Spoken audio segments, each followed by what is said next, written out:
Yesterday was one of the most exciting days ever in St. Pete. It was the day my new friend, Mr. Arthur O'Connor, flew into town in his balloon and crash-landed on Cardiff Hill. Lucky for me, he spent the night as our house guest. And today, I've made up my mind that I'm gonna get Arthur to take me for a ride in that there balloon.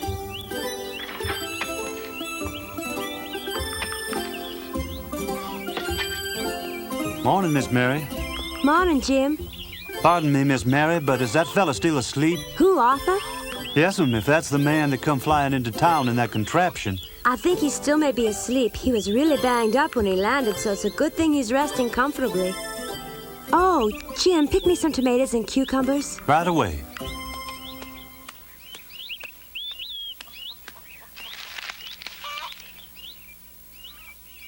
Why don't we just wake him up? He's bound to wake himself up, so let's hurry and get dressed. Mm-hmm. The fact is, last night I dreamed I was flying in a balloon high above the ground, and at one point I got out to walk on the clouds. They were as soft as marshmallows and tickled my feet when suddenly I fell through and began falling to earth. As always happens in flying dreams, I woke up just before hitting the ground, and that convinced me I had nothing to fear about flying. We really should let him sleep. I know that. Can't wait to hear some more of those stories of his. Mm-hmm. I sure never heard more exciting ones. We just have to wait a little longer, that's all. Darn.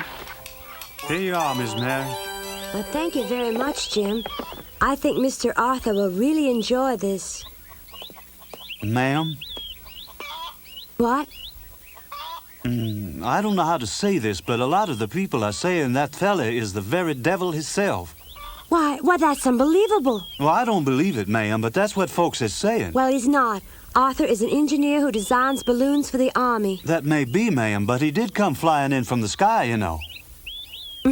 He flew in a balloon. My word, isn't though he had wings on his back. He can't fly on his own. That right? I hear tell that somebody saw the wings on his back and him flying through the air. That is untrue, and whoever said it is a liar. Oh, well. Come on, Tom, let me try him on too. Huh? Keep quiet, otherwise you'll wake him up. If you let me use him, I'll keep quiet. Stop! Tom, Let come go. on, Tom, give Cut him it to out. me. No, Sid. Yes. All right, here. I can't see a thing. Here, let me. Why'd you do that? Whoops. Morning, guys. Oh, it's your fault we woke him up. Good morning, Arthur. Yeah, good morning. You get a good night's sleep? Sure did. Your bed's really comfortable. Glad you like it. Yeah, but I don't want to overstay my welcome, so I'm going to have to find another place to stay tonight. That way you can have your bed back. But I don't want to sleep in my bed. I want you to sleep in it. I really don't mind. Oh, boy. Besides that, Mary will be very disappointed if you leave. Uh-huh. Oh. Anyway, you promised to tell us more about traveling and balloons and all that stuff about flying and Chicago, too. Arthur, you gotta stay. It's not every day we get a visitor from as far away as Chicago. I sure don't want my being here to be a burden on you and your family, but if you're insisting... As far as I'm concerned, you can stay here as our house guest as long as you like. For a week or even a month. Or even a whole year.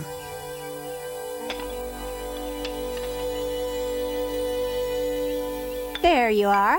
You know you're welcome to stay with us as long as you need, because we're happy to have you, Mr. O'Connor. Thank you, ma'am. I'll be glad to accept, and I'm grateful for your hospitality. Oh, Yay! How about that? How about that? When do you suppose they'll come for you? I have no way of knowing. Maybe tomorrow or the day after, or maybe even later, Mary. Huh? They might be here that soon. Well, I imagine that would be the earliest. If they're coming all the way from Chicago, surely it will take them a little longer.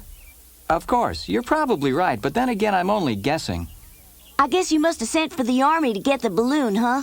Sure did. It's awful big. How do you think they'll carry it? Well, in a wagon, I guess. Arthur, I was just wondering. You think you could take us up in it? Just once, I mean, before they come and take it away. That might be impossible, Tom. I'd have to check it out a lot closer to tell. Oh. But you will take a look at it, won't you? Why, I don't know. I really hadn't thought about it, but I can't think of a good reason why I should. Why, so you can fix it up and make it fly again. Even fixed up, I couldn't fly it back to Chicago, understand? But it could work good enough to take us up in it. Now, Thomas. And besides, I told you yesterday it can be pretty dangerous to go up in a balloon. You have to realize that if you fell from a height of over 40 feet, you could be seriously injured, maybe killed. But hot air balloons don't really crash, do they? I mean, I thought they just floated down to the ground. Well, from my experience, I must say that possibility is remote, but not out of the question. I might still have been killed. Which reminds me, Arthur, you should come into the office to see Dr. Mitchell for a checkup and have your bandages changed. Thanks for the reminder, I will. Arthur, if you do get it up again, you won't forget about me, will you? Tom, didn't you hear Mr. O'Connor say it's dangerous? Besides, he's not even sure the thing can fly. Now stop being a pest. If you ever do get it to fly again, I still want to go with you. I don't care if it's dangerous. Thomas, that's enough of that. Arthur, I'm not afraid. I really want to fly in that balloon. You really mean that, don't you, Tom? I want to go fly more than anything I've ever wanted in my whole life. Tom! Yes'm.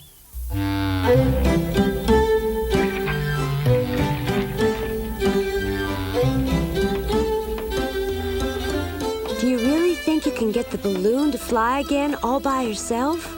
I really don't know for sure. But as badly as Tom wants to go up in it, I gotta give it a try. I'm not about to disappoint him if I can help it.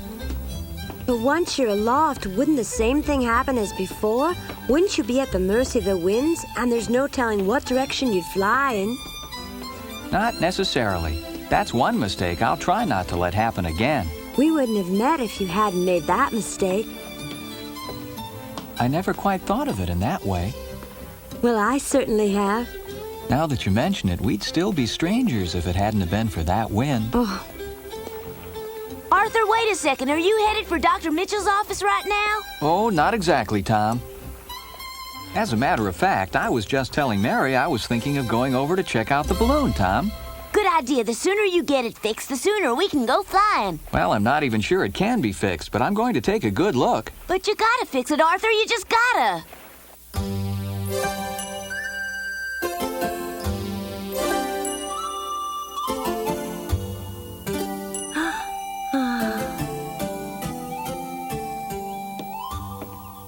That's the fifth. huh? I'm sorry, Dr. Mitchell. Did you just say something? Of course I did. I said that was the fifth one. I'm sorry. What do you mean by that? You mean to tell me you have no idea what I'm talking about? No. Mary, that was the fifth heavy sigh you've breathed today. That's impossible. Come now, Mary. What is it that's troubling you? Sir? Anything wrong? Because if there is, I think I might be able to help. No. Nothing's wrong. Couldn't prove it by me. Of course, it's none of my business, but I've been watching you mope around here all morning like a sick calf, and I hear these heaving sighs. Ooh, yes, that's it. I really can't imagine what you're talking about, Doctor. Well, I'll tell you. I think you might be in love, but of course that's just a guess. Not a good one. I'm talking about the young fellow who crash-landed near here in the balloon. What? I can't imagine how you could think such a thing. I admit he's an attractive young man, but after all, I only met him yesterday. Wouldn't make the slightest difference if you met him 10 seconds ago. It's called love at first sight. And unless I miss my guess, he's going to be returning to Chicago. There, you did it again. Yet again? Anyway, it's about time the young man came in for his appointment. Oh? I wouldn't be a bit surprised to see him walk through that door at any moment now. In order to fill up the balloon, we had to carry ropes high up into the trees and then hoist the balloon into place over the fire. Huck and me volunteered to do it because we climb trees better than anybody. Hey, Tom, that'll do it right there. Oh, Huck. Hey, Huck. That's far enough. Now just wrap the rope around the limb like I showed you. Okay, start pulling her up easy. Okay, go. Easy. Don't rush it. And make sure you keep it even. Good, you're both doing fine. Just keep pulling down evenly. It was a big job, but we were taking the first step to get the balloon a-flying again, and I couldn't wait, and neither could Huck from the way he was working. One thing's for certain, pulling that big old balloon up was mighty hard work. To lighten my load, I pretended I was pulling in the biggest catfish ever caught along the Mississippi, and that made it a little easier. Then Huck, for all his straining, managed to yell at me from the other tree saying he thought the balloon was shaped like a funny-looking pumpkin, and I guess I had to agree. For me, though, that balloon was an opportunity for the adventure of a lifetime. I just knowed in my bones that sometime real soon I was gonna realize what it was like to fly as free as the birds, and that just set my heart a-thumping. Tom, tie her down right there. Huck, that's good.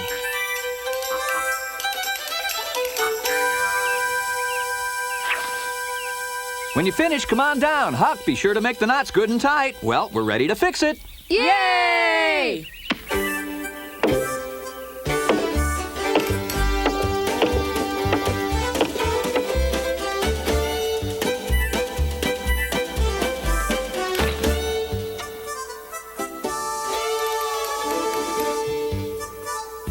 Ooh. Hey, Arthur, how about flying her now? Well, we gotta fill her up with warm air first, and you can help me out. Everybody scatter and try to find as much firewood as you can. Sure. Coming right up, Ben. I'll help you.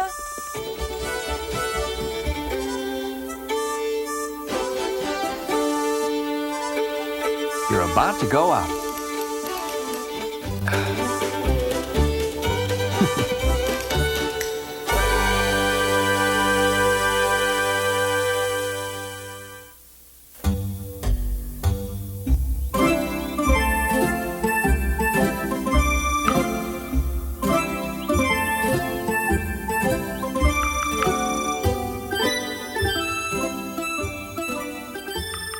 You're certainly binding him up carefully. You really think so? Arthur, if it's too tight, let me know. It's fine. How are the repairs coming on the balloon? Is it ready to fly yet?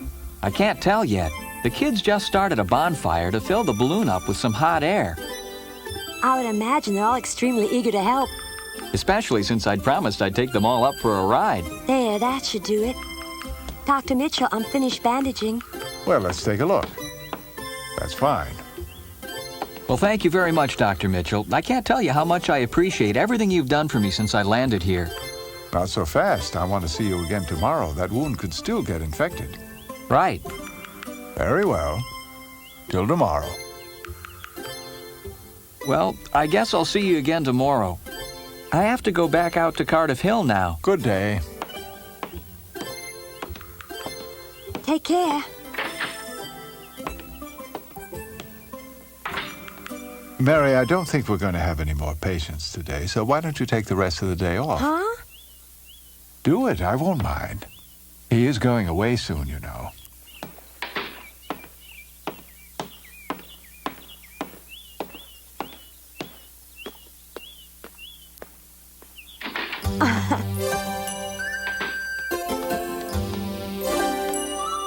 Arthur, wait for me. If you think you'd enjoy it, Mary, you can come along for a ride, too. Oh, I'd like to, Arthur. Really, I would. I'm too frightened. There's nothing to be afraid of. I'll ride with you in the balloon. But to be so high up in the air, the very thought frightens me to death. Isn't there anything I can say to change your mind? I'm afraid not.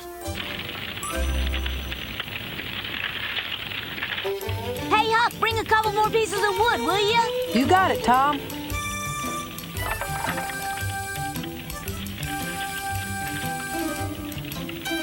Huck, careful. If we caught the balloon on fire, we'd really be in trouble. Sorry.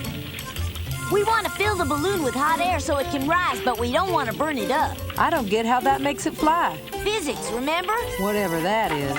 Hey, Huck, I got a question for you. If Arthur gets this thing flying today, would you be afraid to go up in it? You're darn tootin' I'd be afraid. Wouldn't you be too? Not at all. Ha! Listen to the big daredevil here. Oh, yeah, I'm not afraid. I bet Becky wouldn't want to go up in that thing. I wouldn't want to go up by myself, but if others went, I would. Oh? Who would you want to go with you? Well, Thomas, maybe?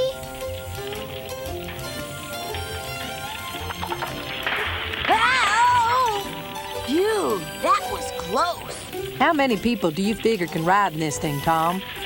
I don't know. It would depend on how big the people were and how much they weighed, wouldn't it? That makes a lot of sense, but somehow it just doesn't seem possible to me that heating up the air inside the balloon could lift anybody very high at all. Doesn't make sense, but it's true. Let's add a little more kindling to the fire. Oh, that's plenty of kindling, Tom. After all, don't you remember Arthur saying not to make the fire too big?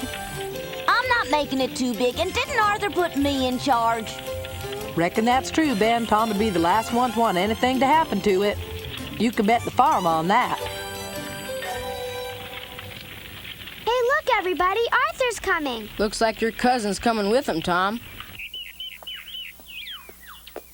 Arthur, look, there's a whole crowd of children gathered around the balloon. And look at the fire they've started and all that firewood. It sure didn't take them long to do everything I told them.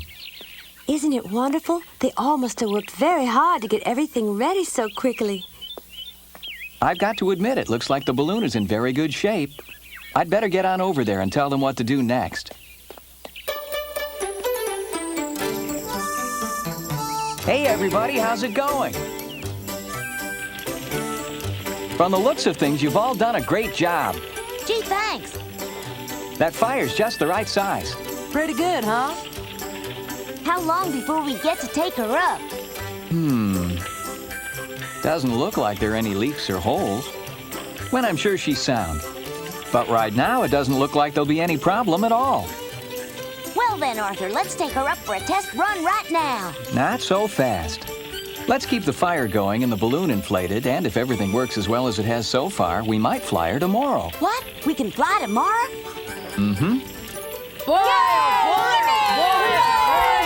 Just wait a minute, everybody. Hold on a second now. You have to keep the fire burning and also keep a close eye on the tie-down ropes. Otherwise, this balloon will fly off and there'll be no rides for anyone. Mary! Mary! Did you hear that? Isn't that great news? We can go up flying tomorrow. Just because the balloon is ready to fly doesn't necessarily mean you'll be riding in it. Why not? Mama won't let you. Then I'll just ride without telling her anything about it.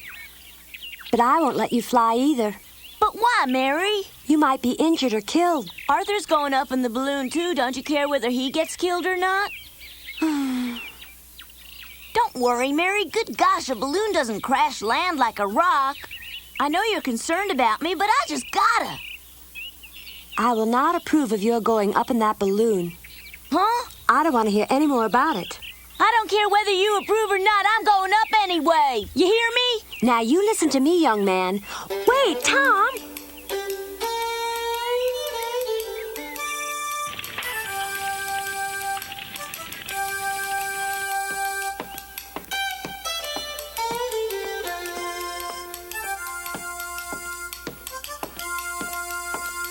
You. Excuse me.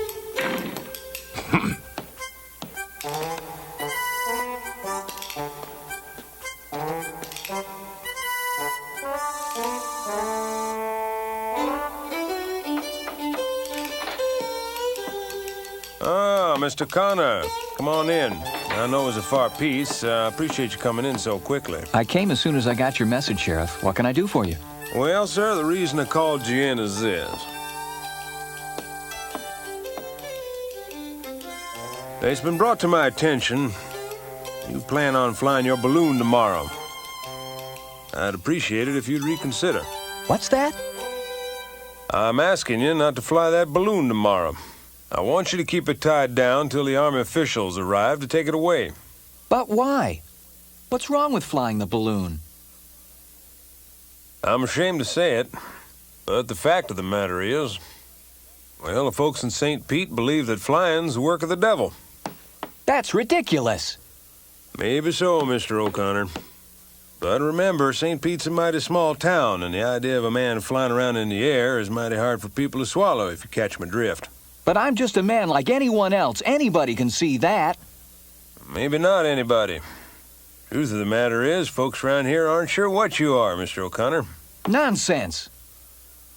A kidnapper, that's what some folks think you are. that you're after their children. Sheriff, I assure you I'm no kidnapper. Frankly, sir, I don't know what to think. But how could you even suspect me? I haven't done anything.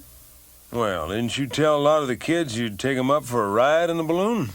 Yes, but Well, if a strong wind comes up and you lose control, what happens then? I don't believe that could happen, Sheriff Collins. Come on, Mr. O'Connor, you can't be sure of that. You're the one who's blown all the way here from Chicago because you had no way of steering or guiding that balloon. No denying that now, is there? Besides which, I have no way of knowing whether or not you're telling the truth, do I? I am. You are not going to fly that balloon. And furthermore, sir, you are not to allow the children to go anywhere near it. That ought to hold it. Everything's set now. We'll be ready to fly tomorrow. I might go along after all. Huck, I can't think of anyone I'd rather fly with. Hey, there's Arthur. Oh. She's all set to fly tomorrow, Arthur. Huck says he wants to go too. Go and fetch some buckets of water. We have to extinguish the fire at once. You mean we're all through testing it? We're not going to fly it at all. That's what I mean. What? You heard me. Put out the fire. I won't be taking her up tomorrow, Tom. In fact, I may never fly her again. But Arthur! A couple of days ago, I'd never even seen a hot air balloon, so I didn't know what I was missing. Now all I could think about was flying like a bird. But it looks like I've missed my one and only chance.